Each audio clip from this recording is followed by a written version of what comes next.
तर नमस्कार मित्रांनो, आपण या ज्या व्हिडिओमध्ये आहे, अ, आपण 6वी इतिहास विषयाचे जे एका नवीन अभ्यासक्रम आहे 2026चा, तर जे पहिलं प्रकरण आहे, इतिहास कसा समजून घ्यायचा, म्हणजे थोडक्यात इतिहासाची साधने कोणती आहेत, ते प्रकरण आज आपण व्यवस्थित अभ्यासूया.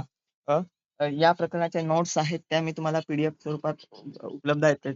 त्याची लिंक मी तुम्हाला लवकरात लवकर देतो. तुम्ही कमेंट करायची आहे लिंक, मी तुम्हाला लिंक पाठवेल. ठीक आहे. त्यानंतर तुम्ही ह्या पीडीएफ डाउनलोड करू शकता. ठीक आहे. आता इतिहासाची जी साधने आहेत, इतिहास ज्या साधनांद्वारे समजून घ्यायचा असतो, ती जी साधने आहेत, ती इतिहासाची साधने असतात. इतिहासाची भरपूर साधने आहेत. अलिखित साधनांमध्ये लिखित साधने आहेत, अलिखित साधने सुद्धा आहेत. त्यांना आपण पुरातत्वीय किंवा भौतिक साधनं असे सुद्धा म्हटलं जातं. पुरातत्वीय साधनांमध्ये त्यात उत्खनन आहे. हां. परत उत्खनन आहे. परत शिलालेख आहेत, स्मारके आहेत. सगळं परत नाणकशास्त्र आहे. हे अशी काही इतिहासाची साधने आहेत, ती आपण अभ्यासाची आहेत. आता इतिहास म्हणजे काय? तर इतिहास या शब्दाची जर फोड केली, तर ती इति अधिक अस अशी आहे. म्हणजे हे घडून गेले. एखादी घटना घडून गेली आहे. थोडक्यात सांगायचं तर इतिहास म्हणजे एखादी घटना ही आधीच्या काळात घडून गेली आहे. अशी सर्वसामान्य व्याख्या करता येईल. आता जर ऐतिहासिकदृष्ट्या बघायला गेलो, तर इतिहास म्हणजे भूतकाळात घडलेल्या घटनांची सुसंगत मांडणी किंवा समीक्षा. ठीक आहे? ही ही एक व्याख्या आपल्याला इथे सांगता येईल. इतिहास या शब्द येतो इति अधिक अस. अस हा संस्कृत धातू आहे. त्यापासून तयार झालाय. अस याचा अर्थ हे असे घडले. इतिहास म्हणजे काय? तर हे असे घडून गेले. त्याला आपण इतिहास असं म्हणतो. ठीक आहे. आता बघा, मानवी संस्कृतीच्या वाटचालीमागे जर आपण वळून पाहिले आणि भूतकाळातील गोष्टींचा जर शोध घेणे म्हणजे इतिहास अभ्यासणे होय. ठीक आहे. आता आपलं जे प्रकरण आहे पहिलं, इतिहासाची साधने. सिलेबस बदलला तेव्हा इतिहासाची साधने हे प्रकरण पहिलं आहे. ठीक आहे. अ, पुस्तकातलं मी वाचून दाखवत नाही शक्यतो. मला ते आवडत नाही, कारण चांगलं टीचिंग करत असतील. पण बरेचसे काय मी नोट्स तयार करून त्या टीचिंग करत असतो. ठीक आहे. आता इतिहासाच्या साधनांचे जर वर्गीकरण करायला गेलो, तर ते भौतिक आहे, लिखित आहे, मौखिक आहे. ठीक आहे. आता भौतिक साधनामध्ये मी म्हटल्याप्रमाणे किल्ले आहेत, नाणी आहेत, लेणी आहेत, राजवाडे आहेत, दागिने आहेत, हत्यारे आहेत. हे जे आहेत ना, पुरातत्वीय शास्त्रज्ञ म्हणजे पुरातत्व जो विभाग आहे पुरातत्वीय, तो तिथे उत्खनन करतो. आणि ज्या ती उत्खनन करणारी जी पद्धत आहे, तिला पुरातत्वीय विद्या त्या पद्धतीला म्हटले जाते. जमिनीमध्ये काही अवशेष जे आहेत, ते गाळले जातात. काही संस्कृत्या ज्या आहेत त्या नाश आल्या, तर त्यांचे जे अवशेष आहेत ते जमिनीमध्ये असतातच. ठीक आहे. आणि त्याद्वारे पुरातत्वीय साधनं त्या घटकाचा अभ्यास करतात. आता पुरातत्वीय साधने त्यालाच आपण भौतिक साधन किंवा अलिखित साधन म्हणतो. मग त्यात हे नाणी आहेत, म्हणजे नाणकशास्त्र आहे, राजवाडे आहेत, किल्ले आहेत. ठीक आहे. यावरून काय समजते आपल्याला? तत्कालीन वास्तुकला, आर्थिक स्थिती, तंत्रज्ञान, लोकांचे राहणीमान समजते. आता नाणकशास्त्राविषयी बोलायचं झालं, तर पूर्वीच्या काळात आहात नाणी जी आहेत ती प्रचलित होती. प्राचीन भारताच्या इतिहासात डोकावून पाहिलं असतं तर. 8 प्रकारची नाणी. मग नंतर जेव्हा भारतावर इंडो ग्रीक युरोपियनची स्वारी झाली आणि मग त्यांनी त्यात थोडाफार बदल केला. म्हणजे अ, जे नाणकशास्त्रात बदल केला त्यांनी, म्हणजे थोडक्यात. त्या नाणीवर त्यांनी राजाच्या प्रतिमा, त्याचे नाव आणि वर्ष कोरण्याची पद्धत सुरू केली. पण पूर्वीची जी आहात नाणी आहेत ना, त्यावर सूर्य, चंद्र आणि प्राण्यांची चिन्हे धातूवर ठसा उमटवून तयार केली जात होती. ठीक आहे. आता आहेत हत्यारं. हत्यारं कशी जेव्हा उत्खनन केलं जाते, तेव्हा त्या काळातल्या संस्कृती ही कुठली हत्यारं किंवा अवजारं वापरली जात होती, त्यांची आपल्याला अ, माहिती मिळते. ठीक आहे. आता लिखित साधनं, शिलालेख, ताम्रपट, हस्तलिखिते, ग्रंथ, परदेशी प्रवाशांचे प्रवास वर्णन. ठीक आहे. परदेशी प्रवाशांचे प्रवास वर्णन किंवा त्यांना आपण वृत्तांत असं म्हटलं जातं. जे परदेशी प्रवासी आले, आता युवांग शुआंग असेल किंवा इतर जे काही प्रवासी आहेत, पैयान वगैरे, ते कसे पर्यटनाच्या दृष्टीने आले नाही, तर ते धार्मिक हेतू डोळ्यासमोर ठेवून त्यांनी प्रवास केला आणि त्यांना जे काही वाटलं प्राचीन भारताबद्दल ते त्यांनी लिहून ठेवलं होतं. किंवा आता फैयान किंवा त्याचे अल्बेनो अल्बेरोनी हा मध्ययुगीन काळात आला होता. मग त्याला जे काही वाटलं तर त्याने त्या त्या ह्याच्यात लिहून ठेवलं होतं. म्हणून परकीय प्रवाशांची जी साधने आहेत ती सुद्धा खूप महत्वाची ठरत असतात.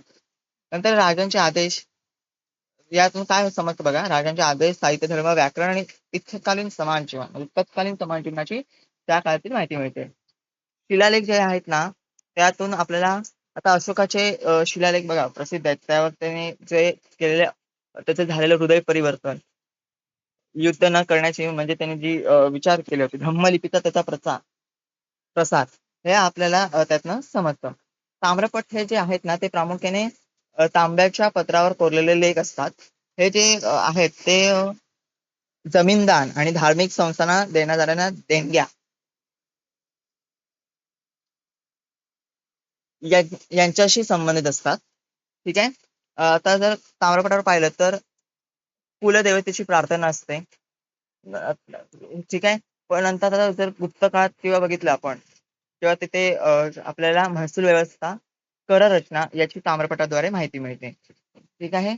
आता परदेशी प्रवाशांचे प्रवास वर्णन मी याच्याबद्दल बोललोच आहे. मौखिक साधने मुखाद्वारे जे म्हणजे त्यांचं गायन किंवा वाचन केलं जातं ते. ठीक आहे. त्यांचं काय ते लोकपरंपरा, शूरवीरांचे पराक्रम आणि मानवी अनुभवाचे सार हे याद्वारे सांगितले जाते. मौखिक साधनांद्वारे. त्यात लोकगीते आहेत, लोककथा आहेत, ओव्या आहेत, पोवाडे आहेत. ठीक आहे. परीक्षेच्या जे मेन मेन मुद्दे आहेत तेच मी ते कव्हर केलेले आहेत. आता या साधनांचे सविस्तर स्वरूप कसे आहे बघा. ज्या वस्तू वास्तू त्यांच्या अवशेषांमधून प्राचीन काळाची मानवी संस्कृती, कला, तंत्रज्ञान आणि जीवनमान मान समजते त्यांना भौतिक साधने म्हणतात. भौतिक साधने म्हणजे जे आपल्या आजूबाजूला असणारी जी साधने आहेत. जसं की आता किल्ले आहेत. हां, यावरून काय होतं त्या अवशेषामधून आपल्याला त्या काळची मानवी संस्कृती, कला समजते. जेव्हा पुरातत्वीय विभाग उत्खनन करतो. उत्खनन हे 2 प्रकारचे असते. एक आडवे उत्खनन आणि एक उभे उत्खनन. ते उभे उत्खनन आहे त्यामध्ये एखाद्या ह्याचा कालक्रम आणि त्याचे थर असतात. उत्खननात असे थरावर संस्कृती सापडतात. तेव्हा ते थर असतो. त्या थरांचा अभ्यास त्या याच्यात केला जातो आणि आडव्या उत्खननामध्ये एखाद्या विशिष्ट संस्कृतीची नगर रचना, तिचा कालक्रम म्हणजे इत्यादीची काय केला जातो अभ्यास केला जातो. आणि जे उत्खननातनं ज्या काही पुरावे सापडतात, म्हणजे पुरातत्वीय त्या पुरातत्वीय पुरातत त्या म्हणजे ती पुरातत्वीय साधने जी सापडतात त्यावरून तत्कालीन रोग, आरोग्य, तंत्रज्ञान, बांधकाम, भांडीच्या आकारावरून त्या काळाची त्या संस्कृतीचा कालखंड आपल्याला हा निश्चित करता येत असतो. ठीक आहे. म्हणून काय, की ही जी सगळी साधने आहेत, ती भौतिक साधने आहेत. ठीक आहे. लिखित साधने. ज्या साधनांच्या माध्यमातून माहिती लिहून ठेवली असते आणि ती आजही वाचता येते त्यांना लिखित साधने म्हणतात.